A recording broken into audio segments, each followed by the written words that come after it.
Imagine um mundo sem freios. Imagine-se numa carroça puxada por cavalos. Você está descendo uma colina íngreme a toda velocidade. A carroça está ganhando velocidade. Você agarra as rédeas com mais força, mas os cavalos não são páreo para o momento crescente. Este é um mundo sem freios, um mundo onde parar é uma questão de vida ou morte. Felizmente, vivemos em um mundo onde os sistemas de frenagem evoluíram ao longo dos séculos. De mecanismos rudimentares a sofisticados sistemas anti-bloqueio, os freios se tornaram uma parte indispensável de nossos veículos, garantindo nossa segurança e controle na estrada. Este ensaio traçará a incrível jornada da tecnologia de frenagem. Exploraremos seus primórdios humildes, celebraremos seus marcos e contemplaremos seu futuro. A evolução dos freios é uma prova da engenhosidade humana. Destaca nossa busca constante por progresso e segurança. Junte-se a nós enquanto nos aprofundamos na fascinante história dos sistemas de frenagem e descobrimos como eles moldaram o mundo em que vivemos hoje. Antes da invenção da roda, frear não era uma grande preocupação. No entanto, com o advento dos veículos com rodas, a necessidade de uma maneira de reduzir a velocidade e parar tornou-se aparente. As primeiras tentativas de frenagem eram rudimentares, muitas vezes contando com fricção e força bruta. Uma das primeiras formas de frenagem envolvia o uso de uma alavanca ou vara para criar atrito contra o solo. Este método, embora simples, era eficaz para diminuir a velocidade ou parar carroças e charretes. Outro método inicial envolvia o uso de uma trava, essencialmente um grande pedaço de material que criaria resistência ao ser arrastado atrás do veículo. Esses sistemas de frenagem, primitivos, estavam longe de ser perfeitos. Eles não tinham precisão e controle, e muitas vezes eram ineficazes em velocidades mais altas. No entanto, eles representaram os primeiros passos para o desenvolvimento de mecanismos de frenagem mais sofisticados. À medida que os veículos com rodas se tornaram mais comuns e complexos, a necessidade de sistemas de frenagem mais eficazes também aumentou. O período entre a invenção da roda e o advento do automóvel viu melhorias graduais na tecnologia de frenagem. Embora esses avanços não tenham sido tão dramáticos quanto os que viriam depois, eles lançaram as bases para o desenvolvimento de sistemas de frenagem modernos. Um desenvolvimento notável foi o uso de materiais mais resistentes para componentes de frenagem. A madeira, embora inicialmente utilizada, foi gradualmente substituída pelo metal, aumentando a durabilidade e eficácia dos freios. Além disso, os designs se tornaram mais complexos, incorporando alavancas e ligações para fornecer maior vantagem mecânica. Apesar dessas melhorias, frear permaneceu um desafio significativo.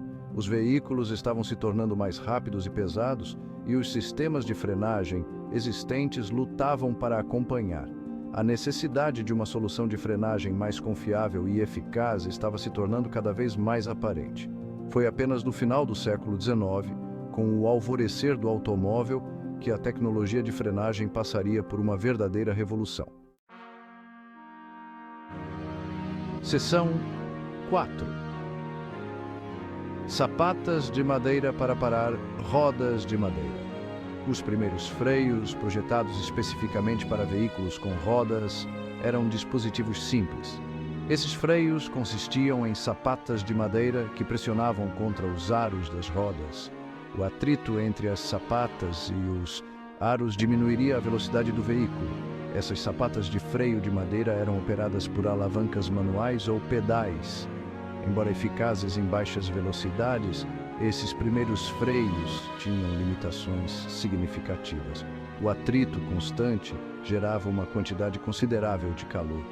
Esse calor frequentemente fazia com que as sapatas de madeira se desgastassem rapidamente, reduzindo sua eficácia.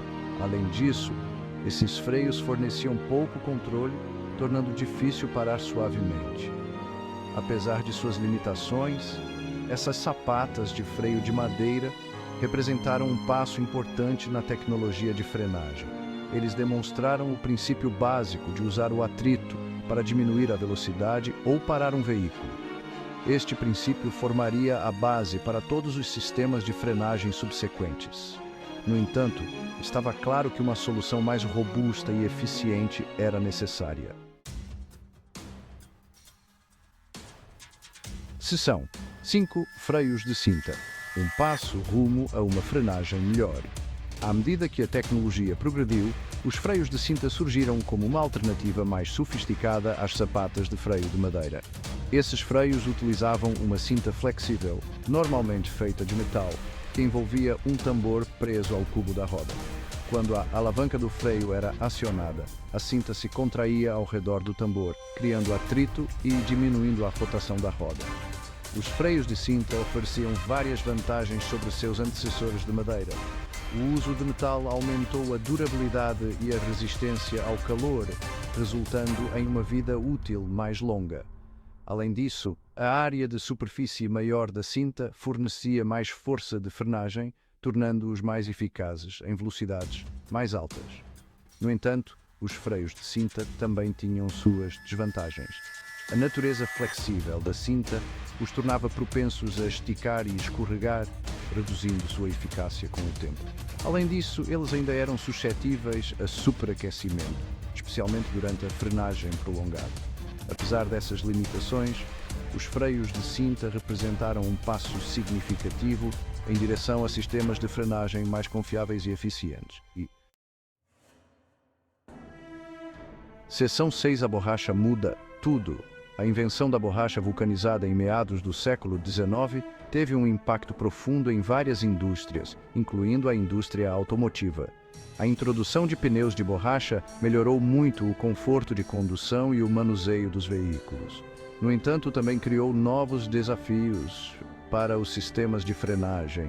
Os pneus de borracha proporcionavam significativamente mais aderência do que seus antecessores de madeira ou metal.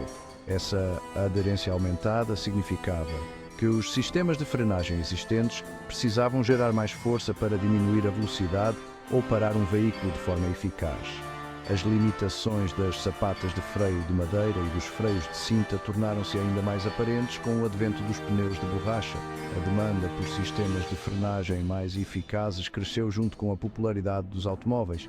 Inventores e engenheiros enfrentaram o desafio explorando novos materiais e designs. Este período marcou um ponto de virada na tecnologia de frenagem, levando ao desenvolvimento de sistemas de frenagem mais sofisticados e confiáveis que poderiam lidar com as demandas crescentes dos pneus de borracha. Seção 7. A invenção dos freios a tambor.